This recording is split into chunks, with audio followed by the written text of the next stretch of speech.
Kota tanpa buku. Pernahkah kau ke toko buku, perpustakaan, atau taman bacaan? Tidakkah kamu merasa istimewa ketika berada di dalamnya? Di sekelilingmu ada berbagai tokoh dari dunia nyata dan hayal. Tempat yang pernah kau kunjungi dan yang belum. Informasi dan cerita dari masa lalu, masa kini, dan masa depan. Semua berpadu, semua berada dalam genggamanmu. Saat berada di antara buku, tidakkah kau merasa menjadi raja dan ratu?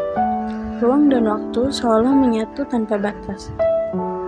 Kau bisa terbang melintasi sekat negara dan melewati berbagai zaman. Kau bisa menyelam ke dalam samudra, melayang di angkasa, bercanda dengan aneka satwa, dan berkelana di tengah padatnya kota, juga di rimba raya. Kau tahu, buku adalah jendela dunia, kunci pengetahuan, dan pintu wawasan.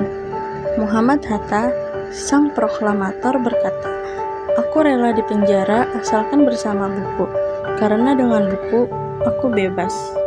Melalui buku, manusia terbebas dari ketidaktahuan.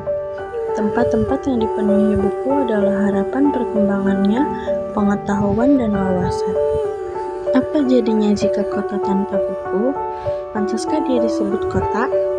Di kota itu, mungkin kabar datang dari sumber lain, dari koran, televisi, dan internet.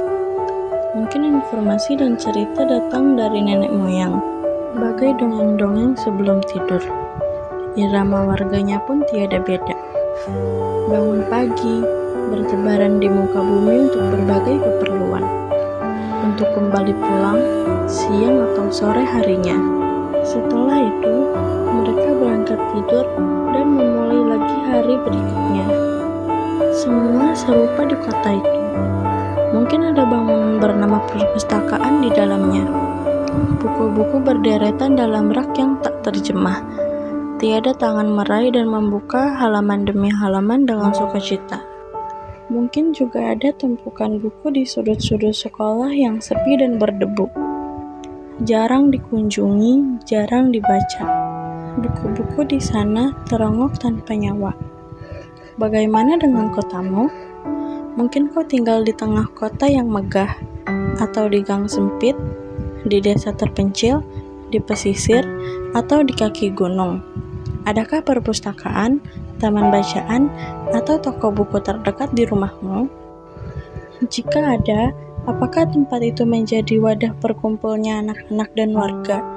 Menjadi pusat perkembangannya wawasan dan pengetahuan, atau hanya menjadi pajangan? Maukah kau menjadi orang yang menghidupkannya? Kau bisa mengunjunginya dan mengajak teman-teman membaca dan berbagi cerita di sana.